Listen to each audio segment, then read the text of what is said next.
Hey guys, and welcome to Arcane Assist. This week we have some Mercenaries again, and some fancy new minion stuff, this time actually in Minions and not in Scorn, thanks to our good friend Jason. Hey Jason, how's it going? Not bad, Evan. How are you? I'm pretty good. So this week, weekend I suppose, Tim is off at the ATC, kicking butt for Team Canada. We did pretty well, so you should go check out that.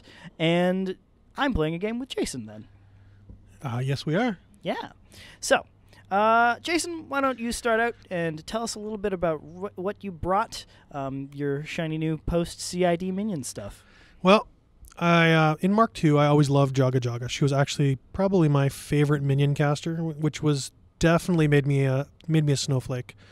But since the Mark III revision to her, she's gotten much better. So today I brought Jaga Jaga, who is now shiny and sexy with Signs Importance, and a really weird kind of surgical strike feat. A Blackhide Wrastler, 2 Ironback Spitters, a Totem Hunter, a Bogtrog Mistspeaker, 2 Thralgs, a Swamp Gobber Chef, because it's the best little 1-point thing you can throw in there, 2 full units of Posse, and this is in Blindwater, so those Posse are actually good Posse. Yeah, they're scary. And a unit of Croak Raiders. All right. Looks good, has some good range attacks, a lot of high armor stuff for your feet, as well as some nice utility in tech with the Thralgs and some nice counter-blasting turtles. All right, so what I brought is a General Ossrum Hammer Strike list. Now, I say I brought. This is actually all of Jason's models. Jason has painted all of the models that are on the table today. Because I don't own Mercs, but as you heard in the last video, I'm trying out a couple things. I really like the Cephalix, and maybe this could be somewhat of a pair for it. Oh, dwarves are good. Yeah, dwarves are good, as it turns out. So Ossrum has brought 2 Drillers and a Basher, 4 Grundback Blasters, and 2 Grundback Gunners.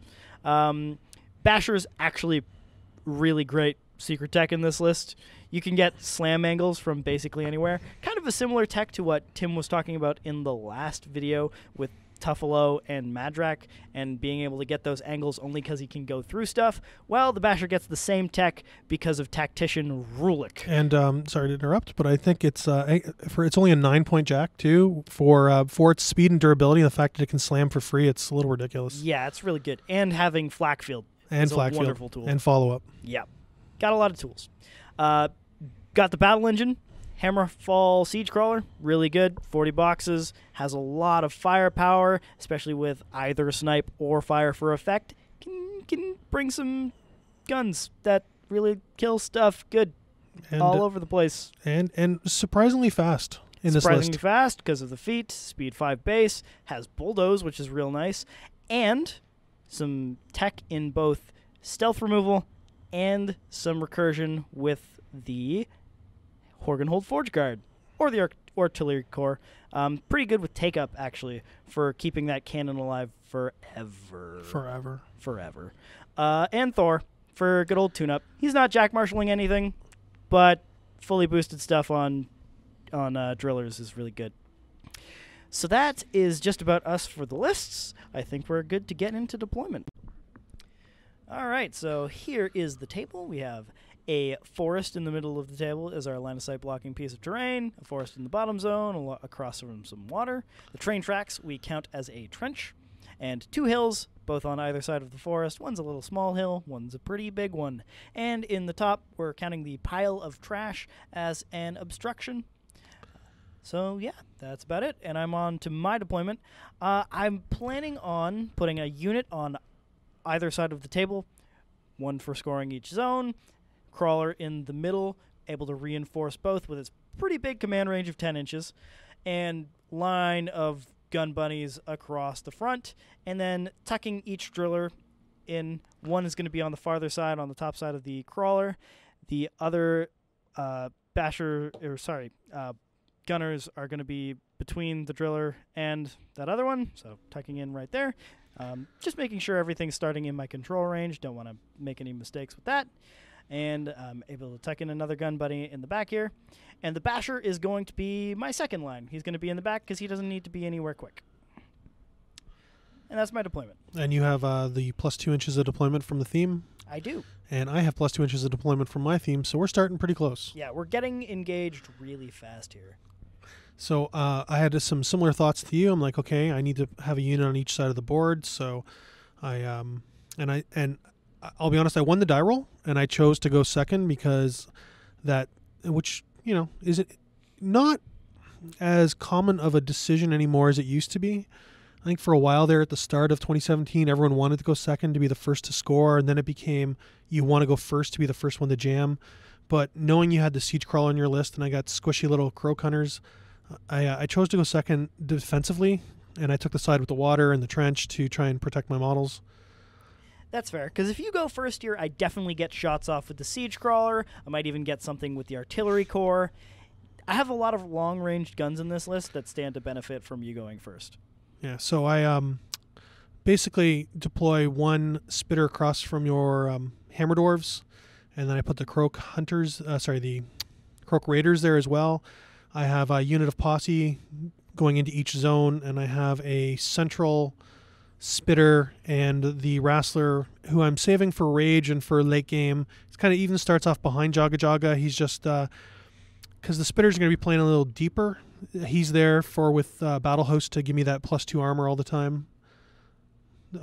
Yeah, and then I deployed the Totem Hunter just behind the woods, in the middle of the zone in front of me, and the 2 Thralls went in the water. All right, all of this makes sense to me. So, I start out by measuring the siege crawler's threat just to see if I can get any of his AD. I could try to scatter some AoEs on him with snipe, but I think it's more beneficial to me to run up the first turn and get into a really good position. Totem Hunter puts prey on the artillery core, unsurprisingly. Oh, yes, thank you. So I start off by moving the dwarves. I'm going to move them into 3 pods of 3 and 1 guy in the back that's going to stay in command of the siege crawler in case I need to reinforce it all. Pretty standard play.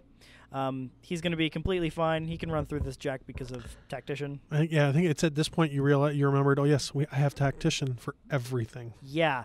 Having Tactician on Warjacks is really silly.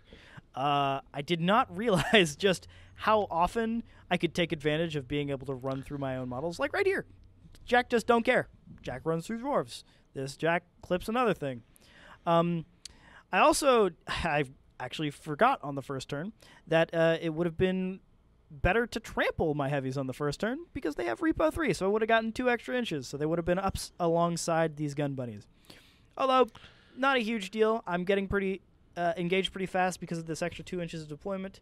I'm going to get a lot of extra speed from my feet and Energizer. Anyway, I was going to say, given your feet, the trample it's great, but it's not, if you forget it, it's not that big of a deal. Yeah, it's certainly more crucial against extreme threat range lists that are going to have things like a lot of threats running off up to halfway point, like Archidons or Griffins or a bunch of light spam like Una, that kind of thing.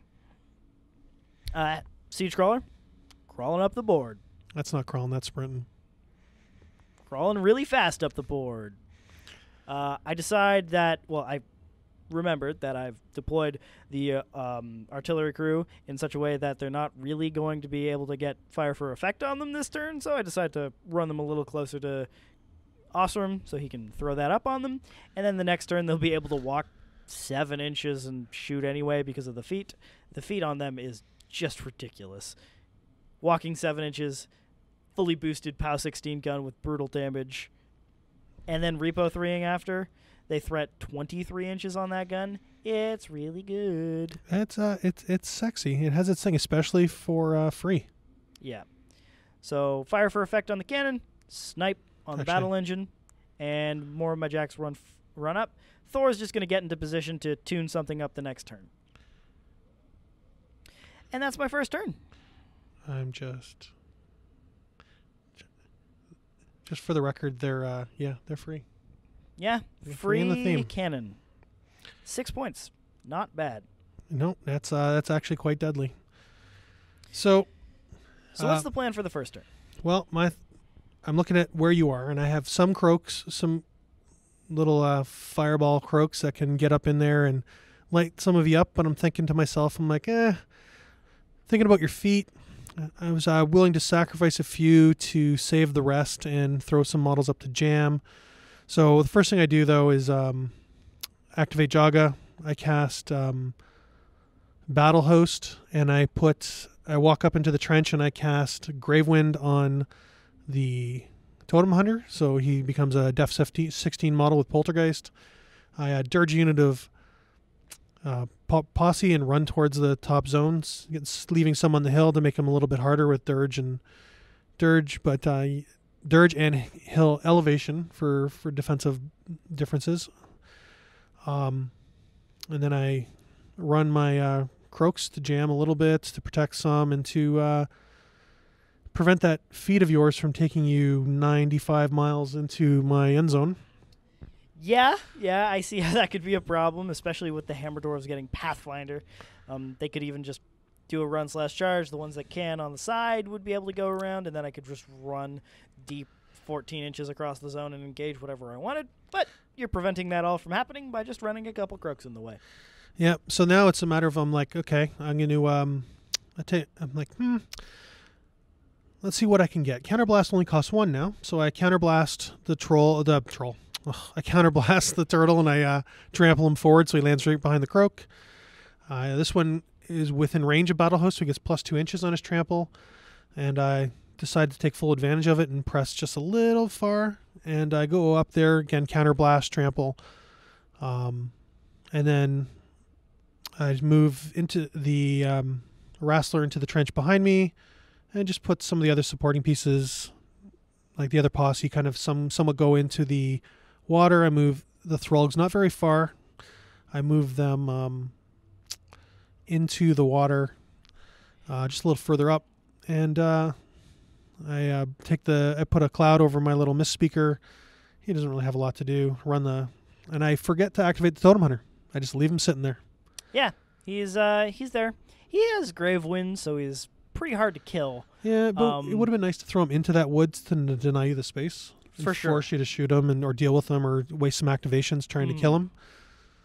So first thing I measure, is that turtle in the ridiculous threat range of a driller? Answer, yes. Yes, it is. Yes. Because Ossrum can... Well, first, base speed on a driller is 4. It has a reach of 1, so that's 5. And charging gives it 3 extra inches, so that's 8. I can energize her for 2 more inches, so that's 10. And my feet gives me 3 more inches, so that's 13. And when I was looking at the table, I'm like factoring in 11. And it's my list. You're playing my list against me. And I forgot about Energizer. Yep. So Thor's going to go up, tune up the driller, and then I have a driller that's going to be really scary later in the turn. I've loaded him up with focus, so he's going to have a good time. And I've upkept both of my spells on both the gun platforms. I do go down to nothing here, but I feel like I'm going to be pretty safe with my feet at arm 20. Going to be on the hill as well, so I'll be def 16 against range attacks, which is pretty nice. I also am going to walk before I feet to get as many things as possible. Basically, I'm going to get everything in my army except for 2 dwarves with my feet. So that was you energizing first. Yep, that was the energizer. Walk over there, make sure everything's in except for 2 dwarves. Not a huge deal. I'm also going to get in a great position to utilize Tactician, so a bunch of my jacks can just walk through each other, especially that driller who's going to want to go through a gun bunny. And yeah, that's about where we're at. Although before I do that driller, I want to do a lot of other stuff. I want to see what pieces I can take off of the table. And I'm going to take as many sprays and shots as possible with these gun bunnies and do work with them. So first one, walks to there, sprays 2 gators. They're def 12, arm 16. So the ones on the hill I need 8s to hit. The ones off the hill I need 6s to hit. And then it's dice off 6. I crank the first damage roll, do 8 damage, and kill one. Good start. The second one I do 4 damage to. So we're off to a fantastic start. Yeah, your dice were hot. I def 16 8 boxes, def 16. Armor 16 8 boxes. They're pretty durable medium based models, but they were you were bringing the thunder with those dice. Yeah. So here I actually make a mistake. I mix up the the gunner and the blaster. This is a gunner making a spray attack. Thankfully, he misses one of the 2 models he shot and then only makes a POW 10 against the other model, so he only does 2 damage. We noticed that later on, and we continue to play him as a gunner from there on out. Thankfully, there wasn't much of a difference made here. You know what? Those models, it's really easy to do. I find I do it all the time. They're really, really identical with the exception of that little fuel tank on the back, which is so easy to miss. Especially in the heat of the moment. But here is just the gun going up. Again, walk 7 inches on my feet turn. Fully boosted due to fire 4 effect. Hit the gator. Myrtleize it with 4 dice. Blast damage doesn't really do anything to Totem Hunter, unfortunately. Well, unfortunately for me. Hey. And then leave my Totem Hunter Hunter alone. I haven't cleared the zone, and I don't expect to, so I don't bother getting all 3 into the zone. Yeah, I'm sitting here and I'm looking at this wave of gun bunnies coming in, and I'm like, so that's what it's like to be on the receiving end of that. It's not very nice. It is not. It is there's some brutal little things that, while normally are not too hard to remove, on feet turn are armed 21, which is a lot harder to remove. Yeah. Because normally they're 18 armor, 18 boxes. They're not a high def. They're only def 12. So you can pretty easily remove them. But then again, they're also really cheap, which is why I have 6 of them in this list. But yeah, feet turn makes them a lot harder to deal with. Powerful attack is, it's a good thing on them. I think it makes them actually worthwhile. But it's one of those jacks that I always find like swarms of them either work too good or don't work at all. Yeah. So here I'm spraying, I think, a gator and a throg. Maybe 3 gators, or maybe 2 gators rather. I think it's 2 gators and a throg. Put some damage into the throg, put some damage into a gator, kill a gator. Again, spike real hard with that spray. And manage to remove more models from the table. You know what I think General O needs on his list? Maybe drop Stranglehold and give him Signs of Importance. No. Although I'm not sure he'd had the focus to ever cast it. It would be an interesting thing. But Signs of Importance, powerful attacks? Bleh. Yeah, no, let's not do that. Hammer Dwarves, under feet going. They're just doing a walk. They're not charging. They're not running. They're just walking because I won't be able to clear this zone this turn anyway. I don't need all of them in it. The ones that get Pathfinder from my feet can go through the forest and hit some croaks anyway, and the ones that don't are just going to be in range of one dude and get base to base and be fine. So I'm making room. I'm clearing out some croaks, making sure that next turn I have more room to move forward so I'm not getting tar pitted by these guys, and so that Jason has fewer feet targets. Yeah, you do a really good job of just grinding my front line down. Spray Bunny does spray. Sprays Throg, sprays Gatorman. Does more damage. I forget if he kills him or not. Yeah. Oh, yeah, he totally does. Well, dead Gator. So these sprays are just picking off Gator after Gator after Gator, which is important because Gators are really tough. Oh, there's the Driller charge into the turtle. There's my counterblast, which chomp chomp doesn't do which any I actually roll really, really well and do nothing because you're armor 1 billion under feet turn. So I hit because there's tune-up. Don't have to pay to boost that. Do 10 damage on the first hit. Nice. And I get my sustained attack because I hit. And I think you hit with your claw. Uh-huh. Do a little bit more. And then you don't really do a good damage roll on your next attack, but your last attack manages to clean up. And then I Death Rage, which is my... I completely forgot you had this ability. Oh, I do. My Field Marshal. It's great. You take a huge bite out of the gun bunny there. Yeah, actually, even though it's only a PAL 15 bite, I managed to... I think I cranked the dice roll. I rolled into 10 or 11 and did like 5 or 6 points to the gun bunny even under feet. Yeah, you take a chunk out of it. I repo with the Driller just to get into out of the way of some charges. And to get that Throg into combat. And then here comes the monster. Here comes the Siege Crawler. Siege Crawler is going to take some shots. I get D3+1 on the quad cannon, and the quad cannon can shoot in the entirety of my front arc. And I get 2 AoE 4 POW 15s. I get 4 shots with the quad cannon. Not bad. And under feet, walking 8 with that thing. Walking 8. And then shooting with Just snipe. Amazing. Shooting the table. Yeah, pretty much. So I think I'm shooting the gators at this point. You're trying to thin out. You're trying to clear that zone in front of you, or towards the top of the screen. Yeah. And you're nickel and diming them, but yeah, don't quite get him. Leave him on a couple boxes. Take siege cannon at that gator, nail it with an 11. Dice -1 is going to do 6 damage. And clip the mist. And clip the bog truck. Hoping to kill him. Doesn't quite do enough damage. Do a couple Blast points. damage is actually POW 8, which is pretty big on a gun like that. But I don't manage to kill him. Not that I think it needs anything else, but I really think those guns should be high explosive. Yeah. Ha! It would make sense from a fluff perspective, but also, oh god, no. So, second gun doesn't do anything, misses and flies way out of the way. Just making more shots. This is a gunner shot. Taking a shot at... Taking a shot at the totem hunter. Yes, because I 4 points. periscoped him to remove his... remove stealth. Stealth. I don't have the periscope mounted on mine because I hate it. So I glued... Looks like a submarine. Yeah, I modified it and glued the lid shut. Like I clipped some stuff and puttied some stuff up, and pretty much doesn't look like my little teapot now. That's funny. Basher goes, toes both zones. I actually make a mistake with this driller here. Towing both zones, not a bad idea. Towing both zones and not being within 4 inches of my objective, bad idea because I won't have Pathfinder next turn. And you didn't contest my zone. I did. The driller.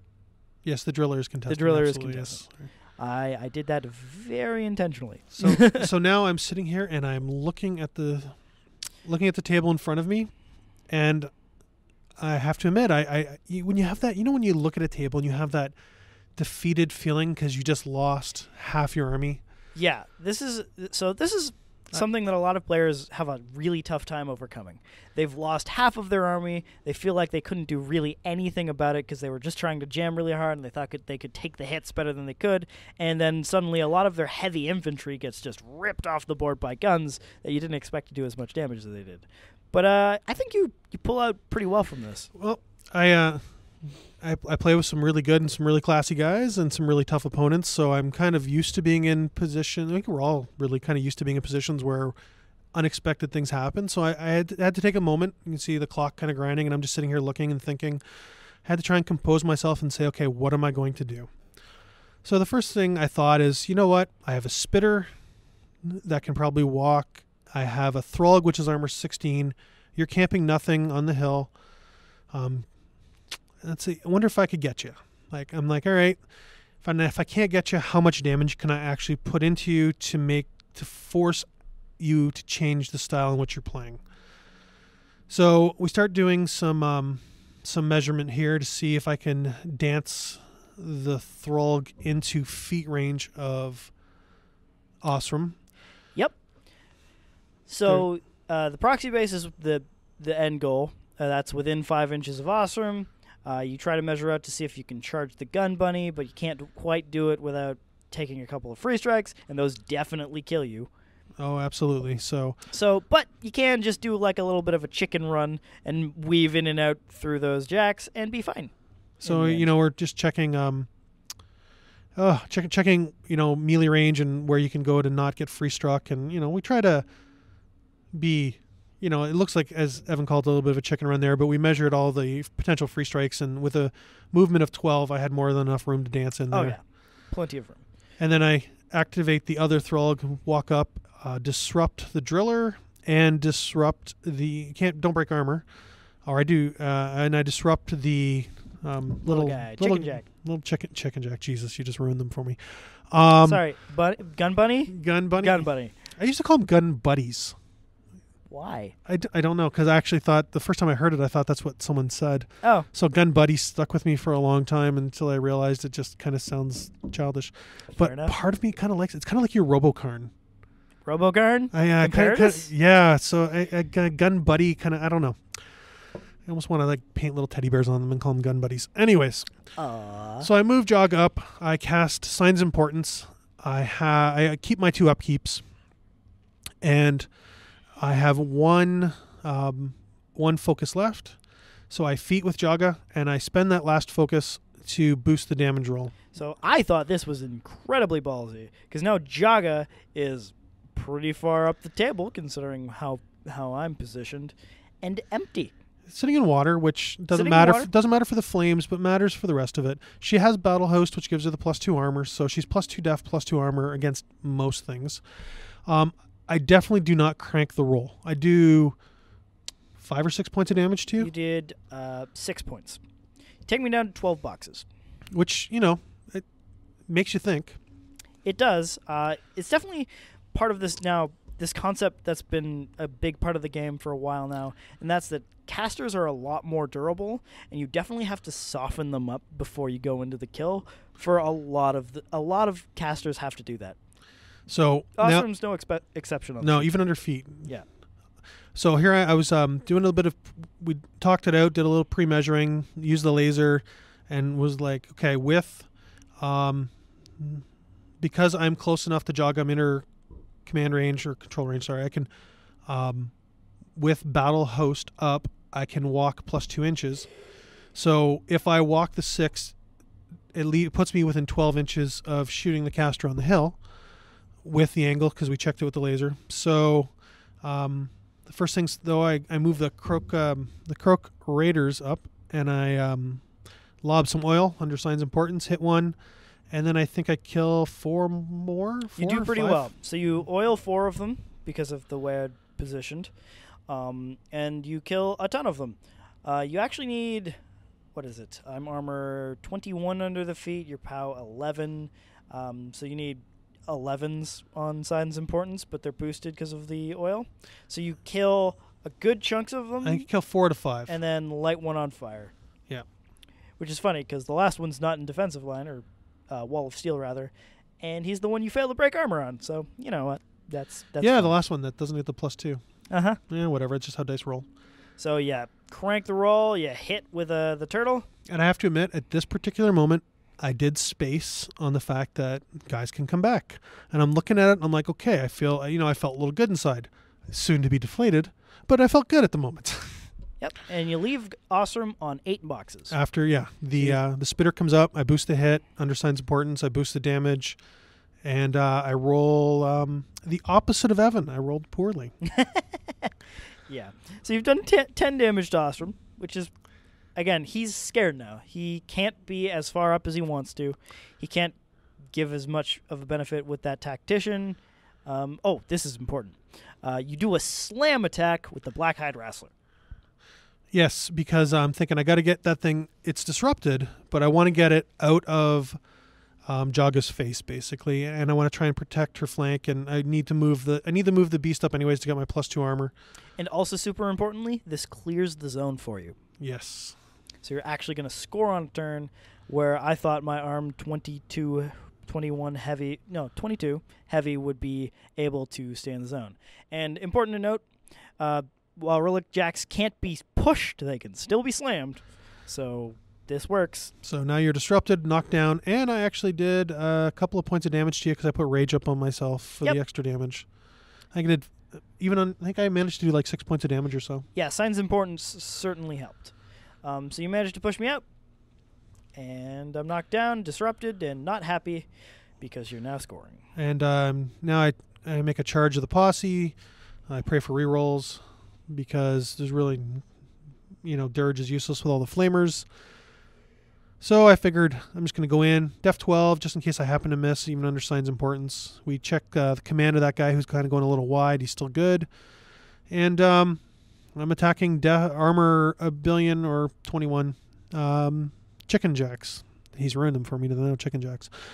I didn't even call him that on purpose. But because the cricks have those bone chickens, so I don't know. Oh, yeah, those are the real chicken jacks. Sorry, yeah, we can't call them chicken jacks. Well, no. Now they're dwarf chickens. Now we have bone chickens and dwarf chickens. All right. I don't Well, know. you're doing some damage rolls. They're doing a good chunk to the light, not a lot to the heavy. Yeah, I charged the knockdown heavy too, just to kind of engage him so that when he gets up, I'm in his face. Plus, it gives. I don't know. It felt like the right thing to do. I needed to get up there. I needed to put some pressure. I had to, and I didn't really have another charge target because I don't have tactician. I actually have to play smart. Anyways, so I do some nickel and dime damage here or there to some of the jacks.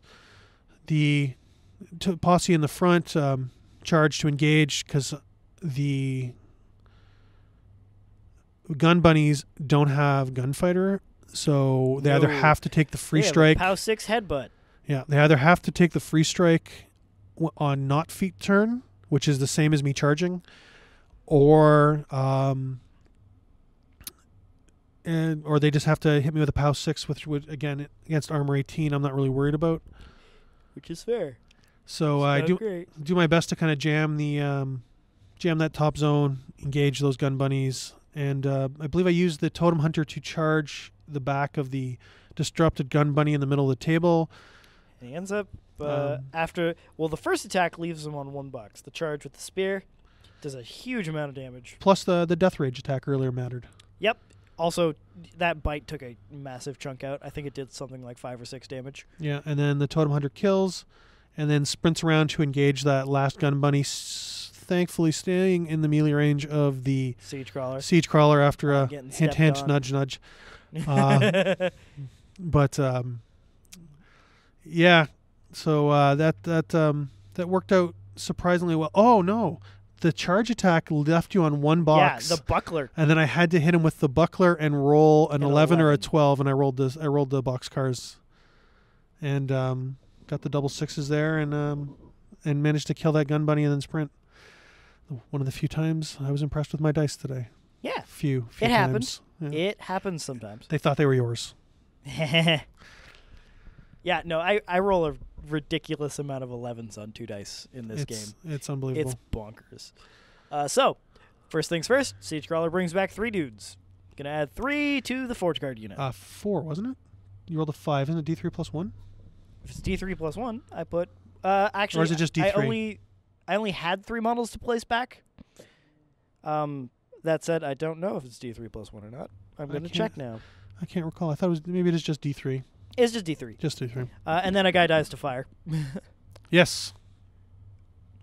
Had you done it the other order, you would have had another guy. But anyways.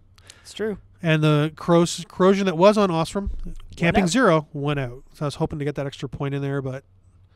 Oh, well. Yes. So I actually kind of messed up my last turn. I put the gunner out of my control range, so it does not power up, nor does the disrupted driller.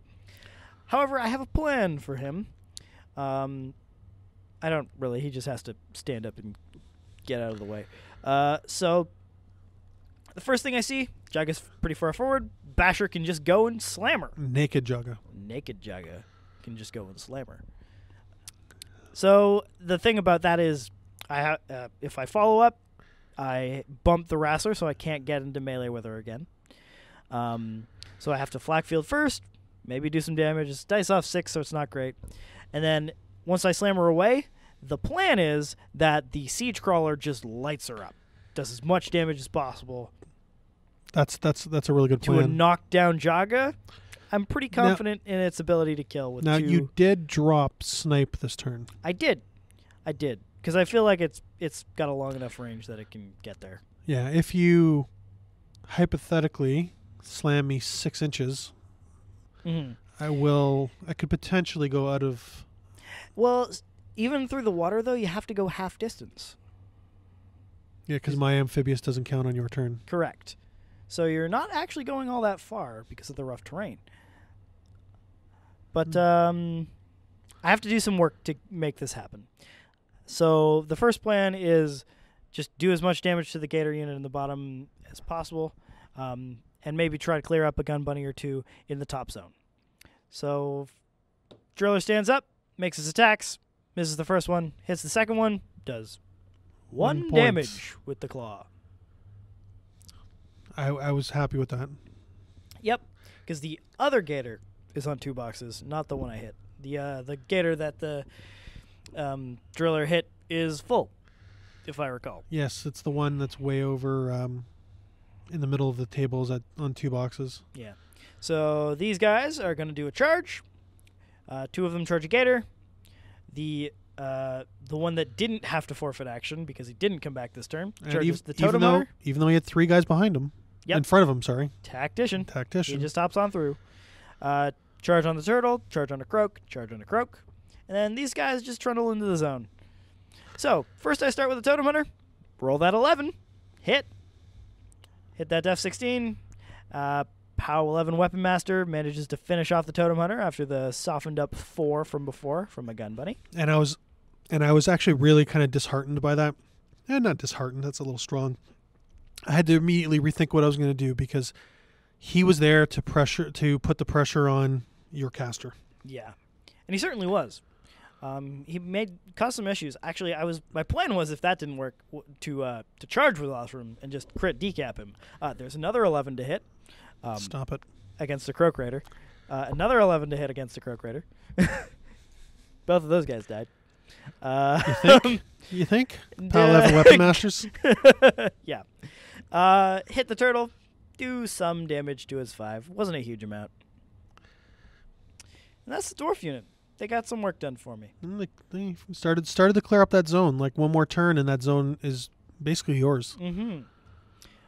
So I don't know what's attacking now. That was Jaga. You did 4 yes, you did 4 points in the Jaga.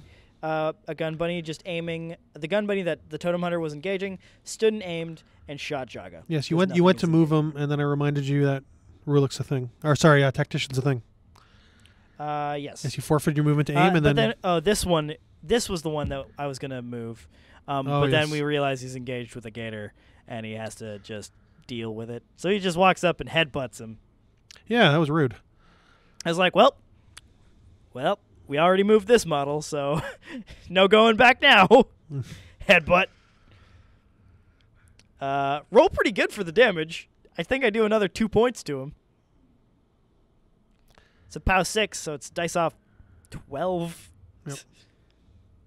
And you'll always see me. I always point. Normally, I pull out my little circle markers and I mark damage on the table. But this is not a tournament game. This is a couple of friends playing.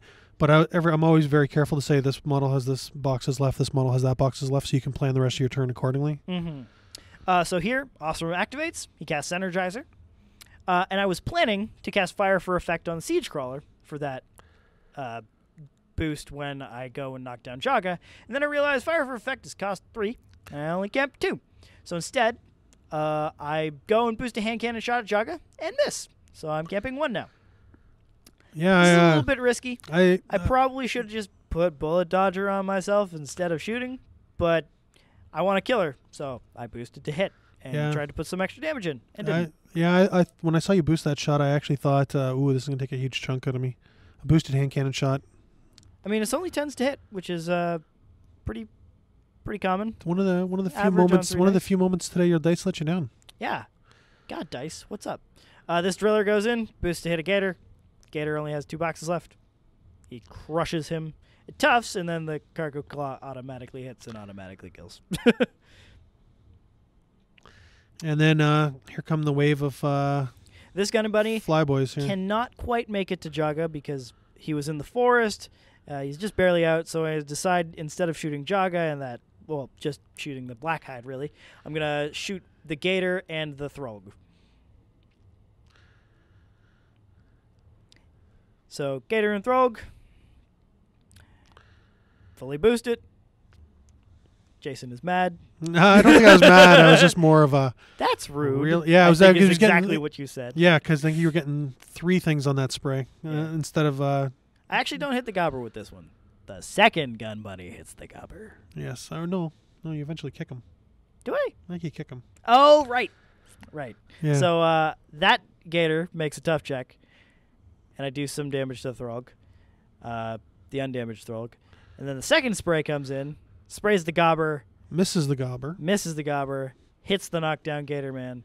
Kills hits the Throg. And I believe you kill... And then I kill both of them. Kill both of them. Because first gun buddy softened them up. Second buddy just ripped them off the table. And these were actually the blasters, not the gunners. Or these were actually the flame guys. The gunner is right there up top. Taking a free strike from a Gator Man. Takes a free strike. I think I hit. I don't manage to do much because I think I roll... for damage, it's dice off 5, and you rolled a 5. I rolled a 5. You matched. Did nothing, and then you shot me and made my life ugly. I shot you, hit, and did, I think, 4 damage. Which is halfway there, halfway to a dead Gator Man. Cannon Crew, which I plan on clearing the zone with this turn, goes. Rat 6 misses. All right, maybe the blast damage will hit and take out the rest of this Gator for me. Scatters to the 2, 6 inches into the middle of nowhere. Okay, never mind. Yeah, we measured to see how far the models work. So it couldn't scatter the full 6. It can only scatter about 3, but it was still enough to take it right off the model. Yep. So that Gator Man is going to be contesting this zone for the time being. Unfortunate. I realize now that when I was going to Energizer, I was actually planning on moving the Basher backwards so that Thor could go and tune him up. Completely forgot to do that, so Thor didn't tune him up. Which is fine, because if I slam for free and boost a hit, then she's going to be out of my melee range anyway. It would just be another attack on the Blackhide. And I don't know if you mentioned it, but you allocated 2 to the Basher. I did. So you moved the Driller out of the way. I think you took a free strike earlier when you did that. It's not a big deal. I don't think I did any damage. No. And in comes the Basher on my naked Jaga. Yep, so first I do the Flak Field.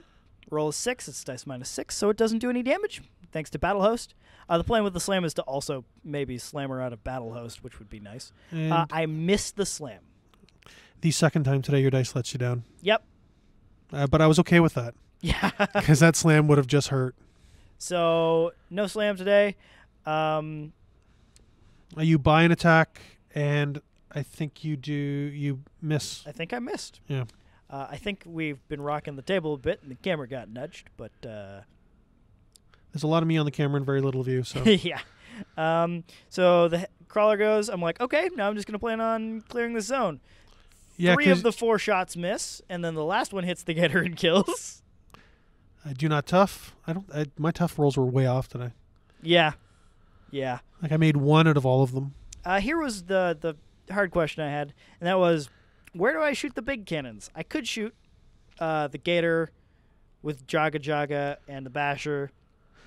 Maybe try to get a crit stagger or something. I thought you were going to shoot your own Basher in the back. I thought about it, but I figured the blast damage wasn't worth it, and I would need to crit for it to be worth it. So I shot the objective first. Does 3 damage, and I'm like, okay, well, I'm not killing it with the second shot. So I shot at the Wrastler and missed, and it scattered and did nothing. Did nothing to Jaga. Yeah. That was hit her with the blast. So I scored 2 points. I score the top zone, and I score my own zone.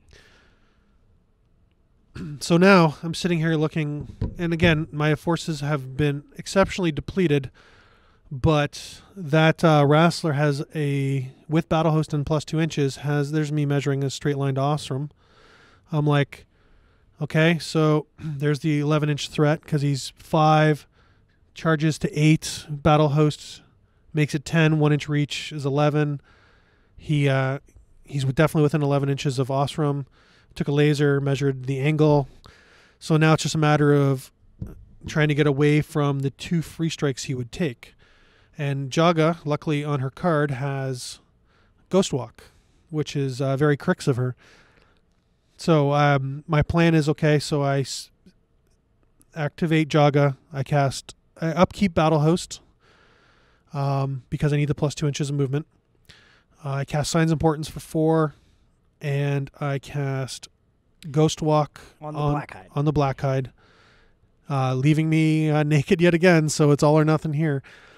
And then I started thinking, okay, just in case before I engage Ossrum, I'm going to move the Spitter back and take a spit shot at him with Signs Importance up. And see, we proxied it out to make sure I wouldn't be engaging but anything else. Yep. So the end spot means you're not engaging anything else. So you're like, okay, decide to take the free strike from the dwarf. With Carapace, because I'm like, I'm armor 22. And I crit smite. And he slams me. So I'm just going to like, okay, well, there goes that, because I'm knocked down. Yeah. Doesn't really, you did like 2 or 3 points of damage. Wasn't a big deal. Yeah, the big deal is that you're knocked down. I'm knocked down. There goes the spit. So now it's all or nothing on the Wrastler.